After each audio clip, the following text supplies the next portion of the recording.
everyone, my name is Neema and I am the founder of Pollicy. Pollicy is a feminist collective civic tech organization based in Kampala, Uganda. Technology has been a big part of my life ever since I was a little kid. I remember very vividly the first time that I used the internet and how that opened so many doors for me in terms of snail mail pals, in terms of emailing my cousins. I lived very far away from them. And then eventually applying for universities and all my university projects. I eventually started working on mHealth projects using SMS-based technologies. From there, I pivoted to using voice-based technologies. And in 2017, I founded my own company, which is called Pollicy, where we're very interested in looking at the intersection of data, design, and technology. We're very interested in seeing how technology impacts our society and vice versa. And we mainly do this by doing trainings, feminist research, building tech products. So to give you an example, one of the things that we study is online violence against women. We're very interested in understanding how African women experience the internet, what kinds of harms they face, what are the opportunities that they could make use of. So thinking of things, for example, like artificial intelligence, how is that going to impact African women in the years to come? We also look at projects that are thinking about making technology more inclusive. We're thinking about languages. We're thinking of all the ways that technology is going to impact our lives in the years to come. And we want to be ready with the data and the research to speak to these changes, to give our perspective on what Africans would like technology to look like. For so long, we have been told how to think, we have been told what kinds of technologies we should use, how we should use them, and eventually when it comes to the harms, we're also impacted by those harms. So this is an opportunity where if we come together, we do research, we build our own products, we understand our end users, we can then build technology that really works for us and that helps us define the kind of future that we want.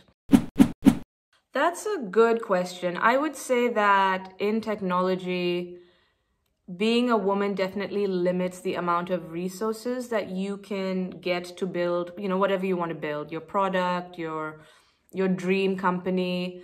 It sometimes does feel like, if I was a man, that I would be farther than I am right now. I already think, that we've accomplished quite a lot. But it does feel that you have to go the extra mile to prove yourself, to prove your work, to justify the kind of work that you do.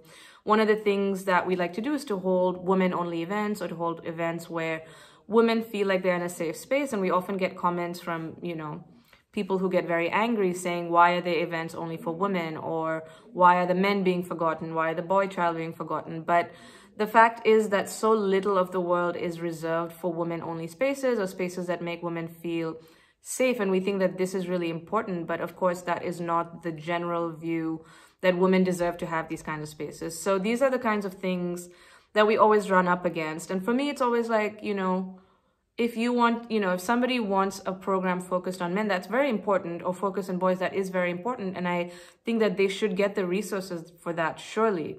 But as a female founder of a civic tech organization, this is what I believe my mission to be, and this is what I want to do. So that's kind of the obstacles that we run into, justifying like the feminist work that we do, even to government stakeholders, to different kinds of partners. Why do we focus on feminist issues? Why do we focus on feminist research?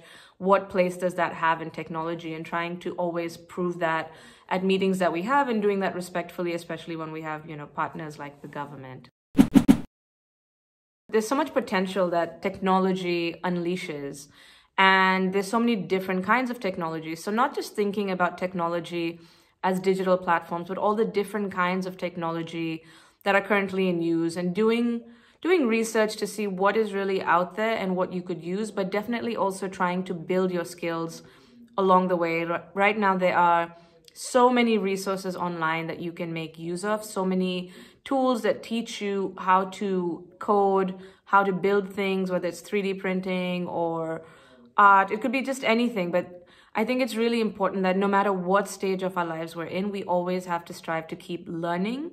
I know sometimes things like the internet and data can be quite expensive, but whenever you get that opportunity to use that to learn something new, to better yourself. And my biggest advice that I have for girls who want to start out in technology is to always be building things. It's very important that you have some kind of portfolio when you're starting out. For example, when we hire people at Pollicy, it's important to see that you have some prior work that you've done. So a lot of people say, oh, I know how to code, or oh, I know how to build things. But it really helps to be able to see what you have done. And it doesn't always have to be great or amazing. What's really important is that you put the time in to learn something, to build something, that you have that initiative to put something out there. And when your portfolio is out there, other people can see what you've done and you start getting approached instead. So it's really important that in that journey of learning, that you're always making things, documenting what you're doing, documenting what you're learning. And when you look back in a couple of years, you'll see how far you've come. And that's a really, really beautiful feeling. Well, thank you for listening to this interview. And I hope that you have found this useful.